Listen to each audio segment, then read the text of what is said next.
Hej, mit navn er Mira, og i dag vil jeg efter ønske fra flere af vores kunder gennemgå OnTime Mobil. Og i dag skal vi altså kigge på, hvilke funktioner mobilklienten har, og i hvilke situationer de hver især kan gøre din arbejdsdag en smule lettere. Generelt er mobilklienten det perfekte værktøj, når tingene ikke kan vente og bare skal gå stærkt. Du behøver altså ikke at vente med at løse dine opgaver til, at du er tilbage på kontoret. Processen kan fortsætte lige så fint, selv når du ikke er i nærheden af din computer. Det er sådan, at den her video er inddelt i nogle forskellige afsnit, så hvis der er noget bestemt, du gerne vil lære mere om, kan du også bare hoppe videre til det afsnit. Det første, vi ser, når vi åbner mobilklienten, er gruppekalenderen, og der kan vi altså få et overblik over vores egen dag, men altså også vores kollegaers dag. Noget, jeg selv bruger mobilklienten rigtig meget til, er at tjekke på vej på arbejde, hvordan min egen dag ser ud, og hvem af mine kollegaer, der er på arbejde, og hvordan deres møder ligger i løbet af dagen. Og generelt skabe et overblik over, hvordan min dag ser ud, inden jeg møder ind. Hvis jeg ikke havde mobilklienten, ville jeg altså først skulle møde ind på kontoret og tænde min computer op for at kigge i min kalender, eller spørge mine kollegaer, hvem der er på arbejde og hvem der er syge. Men med mobilklienten kan jeg altså hurtigt lige tage den frem i toget på vej på arbejde og få et samlet overblik både over min egen kalender, men altså også mine kollegaers dag. Jeg kan se, hvem der er tilgængelig, hvem der er fraværende, og hvornår det ellers giver mening at planlægge et møde med mine kollegaer. Her i mit tilfælde har jeg 2 dage, jeg kan se frem, men det kan du altså gå ind og ændre, hvis du går op i menuen heroppe i venstre hjørne og trykker indstillinger. Og så har vi dage stående, det er altså dem, vi ser på det her led. Der har jeg 2. Den kan jeg så også ændre til 1 dag, hvis jeg gerne vil se mere af, hvad der sker i kalenderen. Og så kan du altså også vende din telefon om at få et endnu større overblik. Og der kan jeg så også editere, hvor mange dage jeg gerne vil se af gangen. Her i mit tilfælde har jeg 7 dage. Ligesom du kan fra din computer af, kan du også nemt fra din mobilklient oprette møder. Det sker tit, at man lige står i en situation, hvor man er væk fra sin computer, for eksempel på vej op til kaffemaskinen, hvor man står ind i et par kollegaer og bliver enige om, at man skal holde et vigtigt møde. Så i stedet for at I alle sammen skal tilbage til jeres computer for at finde ud af, hvornår det her møde kan lade sig gøre, kan I altså bare lige hurtigt hive jeres OnTime Mobil op og få mødet på plads. Når du skal oprette et møde, starter du med at vælge de personer, der skal med. Der trykker du heroppe og vælger de personer, du gerne vil holde et møde med. Når du har valgt de personer, kan du trykke hernede på det store blå plus-tegn og trykke begivenhed. Og så kommer du altså ind på en mødeform, hvor du kan give mødet et emne og en lokation og start- og sluttidspunkt og booke et rum. Men det, der gør det rigtig nemt at oprette møder fra mobilklienten, er den her find ledig tid. Hvis du trykker på den, kommer du altså ind på denne her side, hvor der er en masse grønne blobber, kasser. Og her kan du altså se, hvornår alle de inviterede er ledige på samme tid. Så selvom at mobilen umiddelbart ikke lige giver et bedre overblik over ledige tidspunkter, har vi altså gjort det rigtig nemt for dig lige hurtigt at spotte, hvornår at det bedste tidspunkt er. Så når du har valgt et godt tidspunkt, trykker du bare OK og trykker tilføj, og så er mødet altså oprettet. Forestil dig nu, at du står ude hos en kunde, som har et akut problem. I det her tilfælde kalder vi det et IT-problem, men det kunne være hvad som helst. Og det betyder altså, at du hurtigt skal have fat i en kollega, der kan hjælpe dig og kunden lige nu og her. Men du har ingen idé om, hvem du skal tage fat i. Og fordi du ikke har din computer, kan du altså ikke bare lige slå en person op, eller gå ind i din kalender og se, hvem der er ledig. Med OnTime Mobil kan du nemt søge efter personer. Det gør du hernede i bunden med de 3 prikker, og trykker søg. Og her kan vi altså søge både efter navn og grupper, som også kan være kompetencer. I det her tilfælde søger vi efter IT, som gør, at vi får en hel liste frem med alle personer fra IT.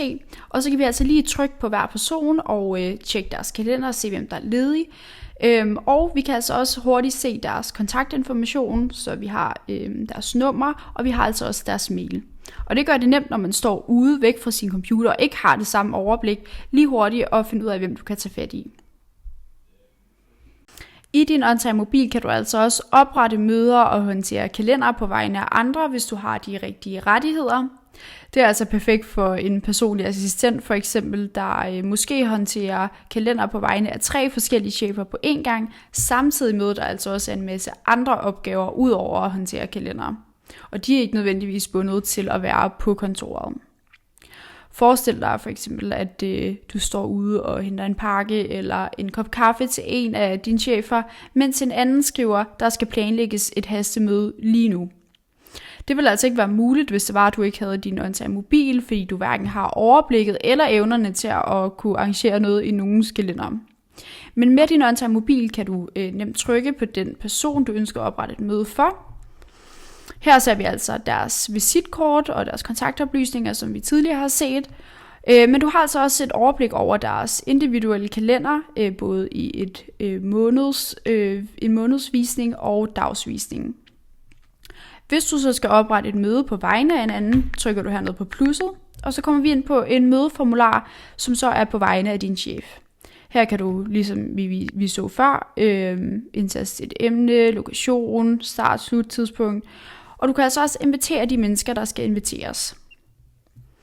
Når du så har gjort det, kan du igen bruge find i tid og hurtigt og nemt finde et tidspunkt, hvor det passer alle de inviterede.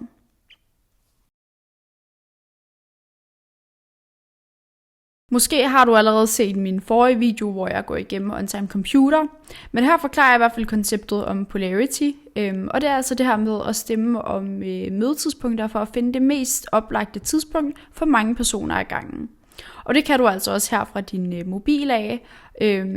Du kan både oprette og stemme på afstemninger. Ofte ser vi dog, at mobilen bruges til at stemme og ikke så meget oprette polls, men det er en mulighed. Et realistisk eksempel, hvor at det kunne være relevant, er, hvis du måske var på vej imellem 2 møder og får en besked om, at et meget vigtigt projektmøde skal planlægges hurtigt som muligt. De andre deltagere har allerede stemt, og projektlederen venter bare på, at de sidste, inklusiv dig, stemmer, før at mødet kan blive planlagt. Så i stedet for først at vente til, at du er tilbage på kontoret ved din computer, åbner du bare din afstemning her på telefonen. Går du hernede i bunden. Og her kan du altså se, hvilke polls du er blevet inviteret til at stemme til. Og hvis du går ind på den, kan du også se din kalender på de tidspunkter, du kan vælge imellem. Så det gør altså nemt at få det her overblik, uden at skulle være fastlåst til din computer. Og det gør altså, at mødet kan blive sat op på kort tid, og uden at du sænker den her proces ned, bare fordi du er på farten. Du kan også håndtere fravær. Det kan både være ferie eller andre væk fra kontoraktiviteter direkte fra din on-time mobil af. Du kan både anmode om ferie, men du kan altså også svare på det. Og alle virksomheder har forskellige retningslinjer for, hvordan feriegodkendelse eller andre væk fra kontoret aktiviteter foregår på, og derfor kan det altså variere lidt alt efter, hvordan det fungerer hos jer. Men et klassisk scenarie kunne være, at du sidder til en familiemiddag, og I sidder og aftaler sommerferieplaner, og har fundet nogle datoer, hvor det passer jer at tage afsted på en lille ferie.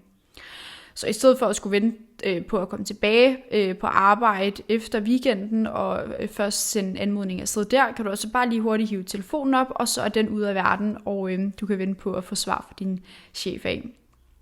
Det kunne også være, at du vågnede en søndag morgen og var lidt småsyg, og besluttede dig for, at det nok var den bedste idé at arbejde hjemmefra om mandagen. Men det kræver også, at du lige får en godkendelse af det i orden for alle parter. Så der kan du altså også lige hurtigt hive telefonen op, og så trykker du ned på det blå plus igen, og ud i højre side. Og så kommer vi ind på en fraværsform, hvor at du kan give en årsag, et emne, vælge en godkender og indtaste nogle datoer, og ellers sende en besked til din chef, eller den, der nu end godkender din anmodning. Det samme gælder så også, når anmodningen er sendt afsted, og din chef får den her anmodning. De kan også lige hurtigt gå ind og se, hvad der ellers er på de datoer, og få et overblik over andres ferier på det tidspunkt. Så alt i alt, så er den her fraværsgodkendelsesproces bare en del hurtigere, når man ikke er tvunget eller fastholdt til at skulle være et sted, men du hurtigt kan sende de her anmodninger afsted, når det gælder. Der er travlt på kontoret, og mødelokalerne bliver hurtigt fyldt op, og det føles som om, at der aldrig er nogen lokaler, når du skal bruge dem. Der er i hvert fald ikke noget overblik over, hvilke der er ledige. Du får et hastemøde ind, imens du er på vej fra et andet møde, og skal bruge et lokale med det samme.